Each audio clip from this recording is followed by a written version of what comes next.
Hi hello అండి, welcome to Bharat special. నేను మీ భారతి. ఎలా ఉన్నారండి అందరూ? నేనైతే చాలా బాగున్నాను. అండ్ మీ అందరు కూడా చాలా బాగుండాలని కోరుకుంటున్నాను. ఈరోజు నేను మీకు కరెక్ట్గా 10 నిమిషాల్లో చేసుకునే మంచి బ్రేక్ఫాస్ట్ రెసిపీ చూపించిపోతున్నానండి. అండ్ మోస్ట్లీ అయితే అసలు మన ఇంట్లో ఈ పదం వాడితే చాలన్నమాట, ఇంకా దీర్ఘాలు అన్నీ వచ్చేస్తాయి, అబ్బా బ్రేక్ఫాస్టా అని.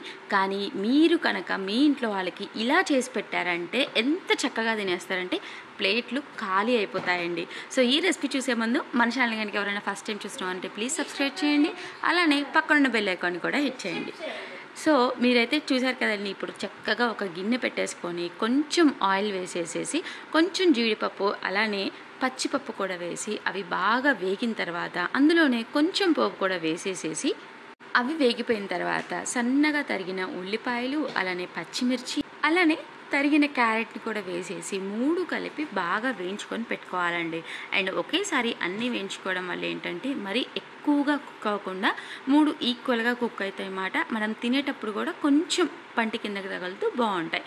సో ఇలా ఇవి వేగిన తర్వాత 1 కప్పు సూజీని ఇలాగా ముందే యాడ్ చేసేసుకొని ఒక్క 2 to 3 మినిట్స్ పాటు బాగా వేయించుకుంటే ఒక మంచి స్మెల్ వస్తుందండి, రవ్వ వేగిన స్మెల్. మీరు ఇలా వేయించుకోవడం వల్ల ఏంటంటే ఉండలుండలుగా లేకుండా వాటర్ పోసినప్పుడైనా చక్కగా జారుగా కూడా వస్తుందండి. సహజంగా ఏంటంటే మనం వాటర్ పోసిన తర్వాత రవ్వ పోయడం వల్ల ఉండలుండలుగా ఉండడం లేకపోతే మధ్యలో సరిగా కలవకపోవడం అలా వస్తుంది. కాబట్టి మీరు అలా కాకుండా ముక్కలన్నీ వేగిన తర్వాత చక్కగా ఇలా రవ్వ వేసుకొని కలుపుకొని మంచి స్మెల్ వచ్చిన తర్వాత అందులోనే 1 కప్పు రవ్వకి 3 కప్స్ వాటర్ని యాడ్ చేసేసుకుంటున్నానండి. ఎందుకంటే మరీ గట్టిగా కాకుండా అలానే మరీ జారుగా కాకుండా చక్కగా బాగుంటుంది. అలానే మనకి ఎంతసేపు ఉన్నా కూడా గట్టి పడకుండా కూడా ఉంటుందండి. సో ఇలా 3 కప్స్ వాటర్ని యాడ్ చేసుకున్న తర్వాత కొంచెం సాల్ట్ని కూడా యాడ్ చేసేసుకొని బాగా మిక్స్ చేసేసుకొని పెట్టుకోవాలండి.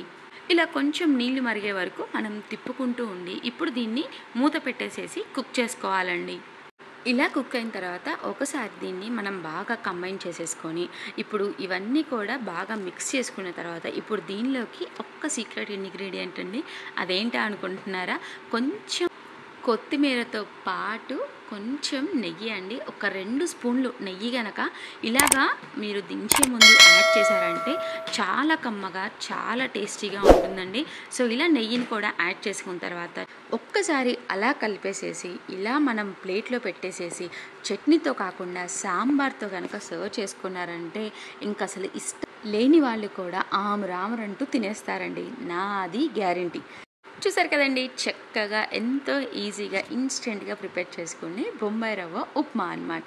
సో మీకు నచ్చితే కనుక మీరు ఖచ్చితంగా ప్లీజ్ అండి లైక్ చేయడం మాత్రం మర్చిపోకండి.